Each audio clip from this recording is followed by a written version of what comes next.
Today we're gonna see how to transfer money from Brightwell to bank account. Firstly, log into your Wood Bank account. If you need to add a new bank account, click on bank account at the top, then add bank account.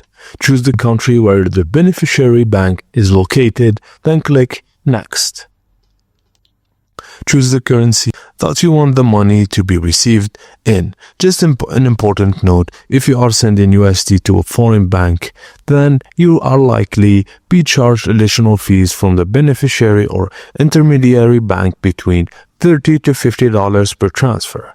Confirm the country and currency, then enter the beneficiary and bank details. You will need to get all of this information from the beneficiary bank. Once the bank account is entered, choose the amount you want to send, approve it with the rate, and send the process to get the money to your bank account. And that's it, guys. Thank you for watching, and please don't forget to like and subscribe for more.